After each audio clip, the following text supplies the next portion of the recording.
Prezadas irmãs, prezados irmãos, jovens de todas as idades, que Jesus, o amigo e benfeitor de nossas vidas, continue a nos envolver na sua paz.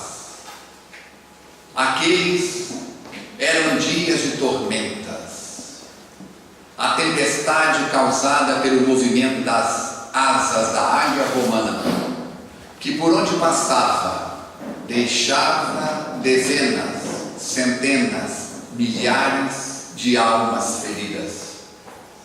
As mulheres ficavam viúvas, as crianças e os jovens ficavam órfãos, e quem tivesse força, vitalidade e sobrevivesse ao combate seria levado para as galés, seria levado algemado para Roma, para ser vendido como animal. Nunca mais voltaria à sua terra, nunca mais veria as colinas, os riachos, sentiria na face o vento e o frescor da terra natal. Quem assistiu o filme Ben-Hur pode lembrar-se bem de um príncipe hebreu sendo algemado e lançado às galés como remador, como homem-máquina, até a exaustão, até a morte. É neste clima que Roma imperava. Era neste ambiente que aqueles dias de tormenta faziam com que o povo hebreu vivesse em ebulição. Por um lado, o sonho de liberdade. Por outro lado, o ódio do dominador. Ódio esse que se espalhava por todos aqueles que o representavam. E na velha Jericó, citada em uma das mais belas passagens do Evangelho, também conhecida como a passagem do Samaritano, ou a passagem do bom samaritano, descia um homem de Jerusalém a Jericó. Jericó era em Israel naquela época a cidade da esperança, a cidade dos pomares. As frutas em Jericó eram de uma exuberância, o clima temperado dos ventos que desciam das montanhas do Monte Hebron, o vento que vinha combinado das águas salinas do Mar Morto. Era ali que as caravanas passavam, era ali que o Val de Betabara, onde João levava a cabaça dentro das águas do Rio Jordão, alguns quilômetros acima, e derramava sobre a cabeça das pessoas, libertava-as das imundícies morais. Jericó já existia cerca de 8, 10 séculos antes daqueles dias que estamos citando. Do outro lado, o deserto começava e avançava durante dezenas e centenas de quilômetros, onde João o Batista mergulhara ao encontro de si mesmo e, vestindo o corpo com a pele de camelo, uma corda trazia-lhe o contorno da cintura. Ele se alimentava de mel e de gafanhotos e dizia: em verdade eu vos digo que aquele que virá depois de mim, eu não tenho sequer condição de desatar-lhe o nó das sandálias. É neste clima que um homem vivia odiado na velha e doce Jericó. Ele havia adquirido os direitos por compra de um lote. Ele havia adquirido o direito de ser quem arrecadasse os impostos naquela cidade onde nas bancas haviam dinheiro em abundância de mercadores que trabalhavam com sestércios, com denários, com dijãs e várias outras moedas. Ali era o eixo do fértil crescente e era a cidade mais próspera depois de Jerusalém. Jerusalém era a cidade da lei, no alto da montanha. Jericó era a cidade do comércio. E onde o dinheiro corre solto, mercadorias à venda, o suborno, a morte, a traição estavam escondidas atrás de cada palmeira, em cada esquina. E aquele homem que representava Roma, baixinho, rechonchudo, as maçãs do rosto dilatada, era odiado porque era publicano. Seria aos nossos dias o coletor. Quem já fez 15 anos, há mais de 30 anos, lembra das coletorias. Bicas tinha sua coletoria. Eu venho de uma grande cidade da Zona da Mata chamada New York, Astolfo Dutra City. É tão importante que é uma cidade de primeira. Eu não sei, Bicas não é. Bicas já deve ser uma cidade de segunda, de terceira. Tenho que explicar. É uma cidade de primeira porque quando você atravessa para que veja a cidade, tem que engrenar o carro de primeira. Se passar de segunda, não vê. A mesma placa que diz seja bem-vindo, diz volte sempre. Então, Jericó era exuberante. E nela, o coletor era Zaqueu.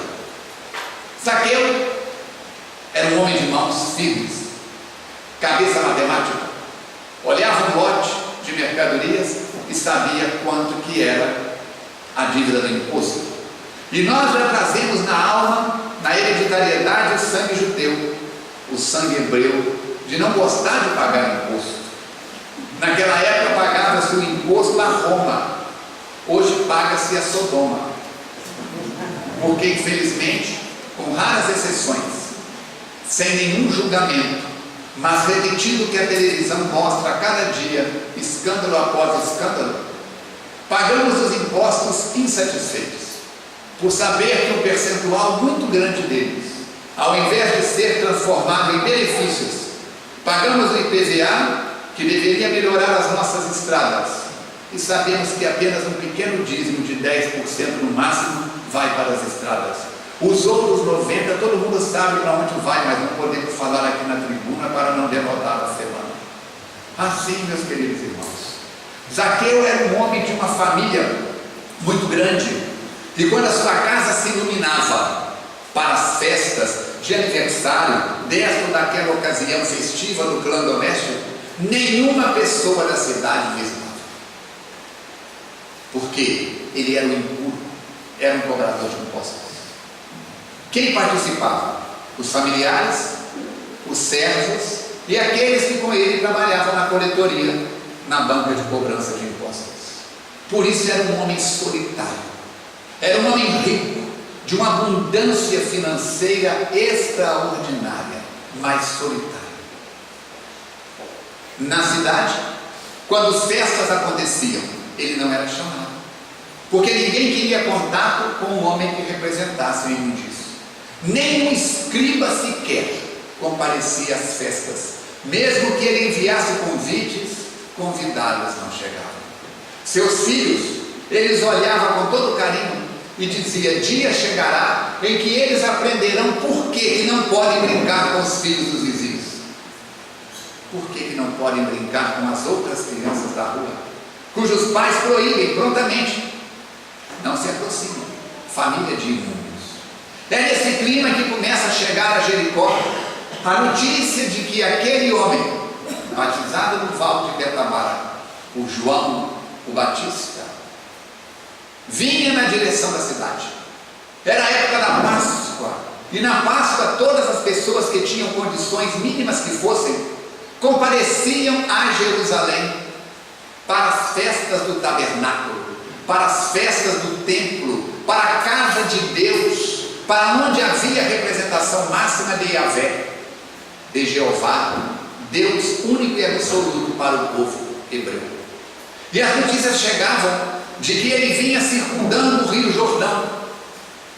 E naquela manhã, quando a multidão começa a aumentar o volume para subir o caminho sinuoso que levava a Jerusalém, o ruído, o bulicio aumentava a cada hora.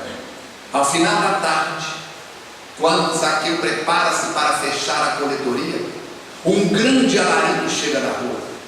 É que o cego Bartimeu, cego de nascença, gritava a plenos pulmões: vejo, enxergo, fui curado por ele. como a poeira tomasse conta da estrada. Zaqueu fica na ponta dos pés, querendo enxergar alguma coisa. Por ser de baixa estatura, nada conseguia alcançar.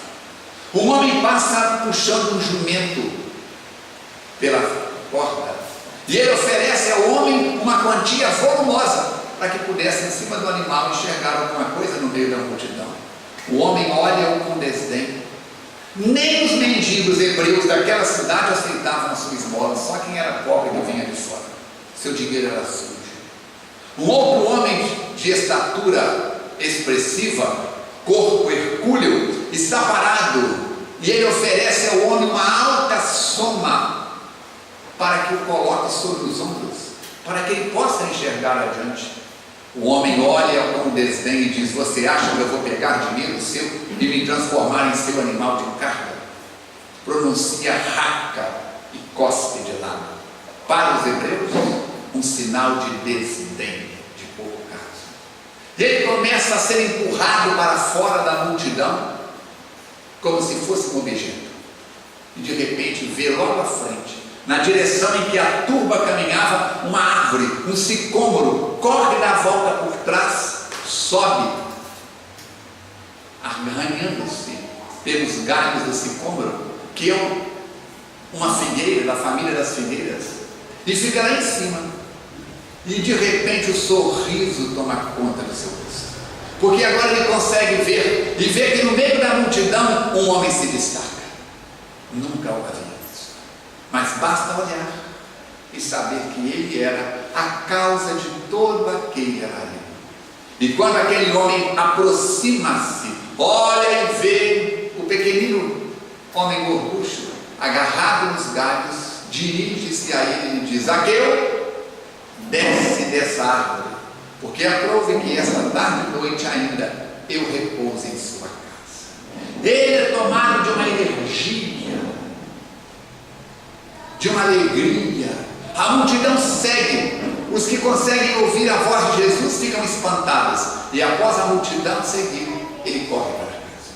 Mas dentro dele algo o perturba. Ele diz: eu não sou merecedor. Por que eu?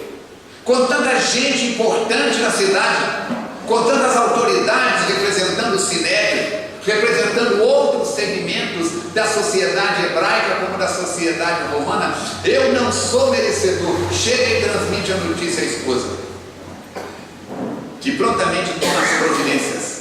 Tochas são acesas, luzes, lâmpadas, lamparinas são providenciadas, o linho mais puro, o tecido mais rico é colocado, os alimentos são preparados, a casa é inundada pelo perfume de nardo e de incensos vindos da velha Índia e do Oriente. E na hora aprazada, um temor começa a tomar conta de Zaqueu. Ele sabe que ele é imundo segundo a tradição, e fica com medo de a presença de Jesus na sua casa prejudicar o mestre. É nessa condição que chega até a porta e vê que a multidão se aproxima.